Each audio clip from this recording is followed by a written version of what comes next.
На телевизија Нова е професорот и аналитичарот Златко Кецковски. Во овој информативен блок анализираме токму за последниот терористички напад во Лондон, од која причина се случил и која порака се испраќа, меѓутоа и за делот од Македонија. Господине Кецковски, ви благодарам за гостувањето. 50 повредени според оние информации, 7 лица сега го изгубија животот во вчерашниот терористички напад во Лондон. Кажете ми, во последниве 3 месеци ова е веќе трет напад терористички во Велика Британија. Зошто баш Велика Британија? Видите, прво, исто како и Франција, Велика Британија има голема емиграција од земји кои што се во принцип од исламска вероисповест во генералните нивна статистика, меѓутоа во секој случај интересна е Велика Британија, бидејќи протокот на луѓе и на добра со Европска Унија не е исти како во централноевропските земји, би рекол. Од друга страна, емиграцијата која што постои таму, а веќе со трета, четврта, пета, можда и постара генерација, е веќе домицилно население на Велика Британија. Очигледно е дека структури на исламската држава, односно на радикалниот ислам, се всадени, односно постојат во Велика Британија во огромен број, имајќи и во предвид дури делот најекстремните команданти, водачи или регрутанти на исламската држава, кои што се појавиат токму од тлото на Велика Британија.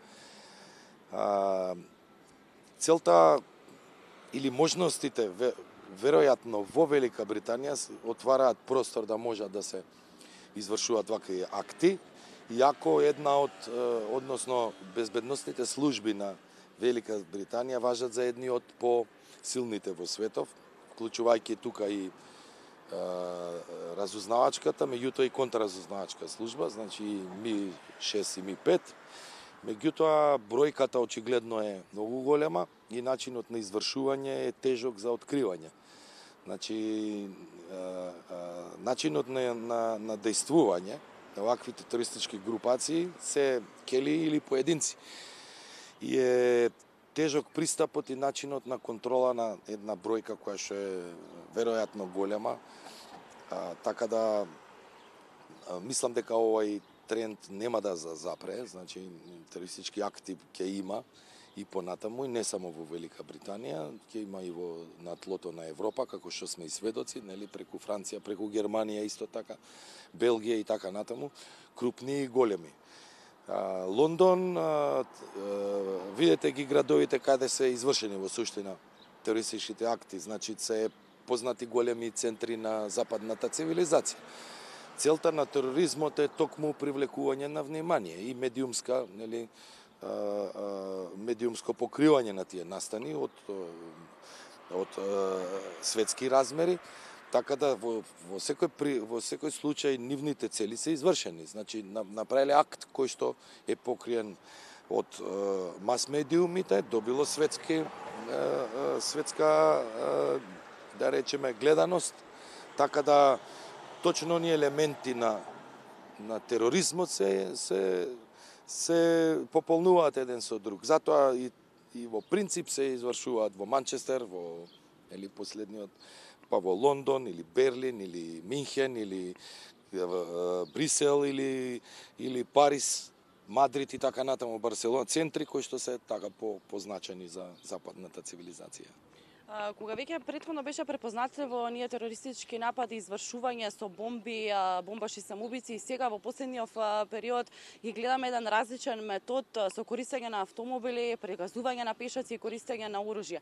Сметате ли дека, односно колку сметате која порака испраќа и што е различно од претходното? Дали нешто со овој метод на извршување на ваков терористички акт сакаат нешто да порачат? Значи, не, видите, терористичките акти по начинот на изведување земаат облик и форма онака како што можат да извршат терористите, односно извршителите. Некогаш нивната радикализација и начинот на имплементирање на таа радикализација и пораката која што сака да пренесат е идентична. Дали тоа се случува со бомбаш самоубиец, дали се случува на начин како тоа што беше во Германија, дали се случува како сега последниот случај во Велика Британија, не игра воопшто улога. Пораката е иста.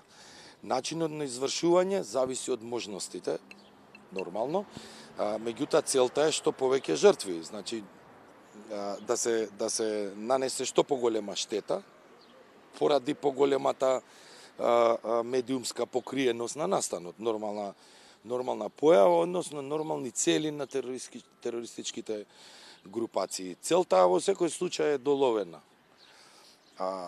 Влевање на страв, голема популаризација на целата таа случка, повеќе жртви, ограничена слобода на движење, нели, поради нанесен страв во западниот свет и цивилизација. Тоа е пренесување на пораката. Не секој може да изработи бомба, не секој може да дојде до материјалите, односно можностите, или е инженер, така наречен, за создавање на тие направи. Меѓутоа, секој од нив радикализиран може да изврши акт со нанесување на штета, односно со жртви кои што би биле порака во секој случај. Околу состојбата во Македонија, колку на нас конкретно како држава ни прети опасност од извршување на ваков терористички напад и колку сметате дека службите би спречиле да допринесат, нели, да го спречат навреме ваквиот напад? Значи, видите, прво и Велика Британија, и Франција, и Германија, сите имаат развиени и снажни, би рекол, безбедносни служби. И сигурен сум дека спречиле до сега многу поголем број кој што ние, нели, вака во јавност не сме запознати со таквите случаи. Меѓутоа, на откриени или спречени 100 или 1000, сигурно некој ќе изврши таков факт. Македонија е место каде што територија каде што постојат кели на ваков исламски радикализам, би рекол. Имаме регрутација на радикален ислам, бидејќи имаме и неколку акции на спречување, нели, и на апсење на тие токму акциите Келија, тоа ни го дадат. Меѓутоа имаме и учесници во од страната на исламска држава, така да не сме изолирани, нити исклучени од таквите можности. Она што сметам дека во овој момент нас не штити е привлекувањето на мас медиите и покривањето на таквите акти.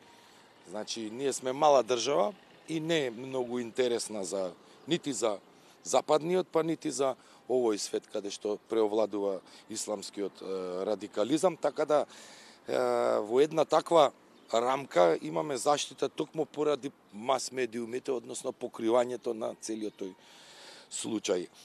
Постојат кели, службите си ја работат својата работа и ќе продолжат, сум сигурен во тоа, меѓутоа не сме имуни. И во секој случај треба многу повнимателно, многу поактивно, многу посолидарно и многу покохезионо да функционираат покрај нашите служби, исто така и со размената на информациите околу евентуалните радикални групи кои што би можеле да действуваат во Република Македонија. Господин Кицковски, ви благодарам за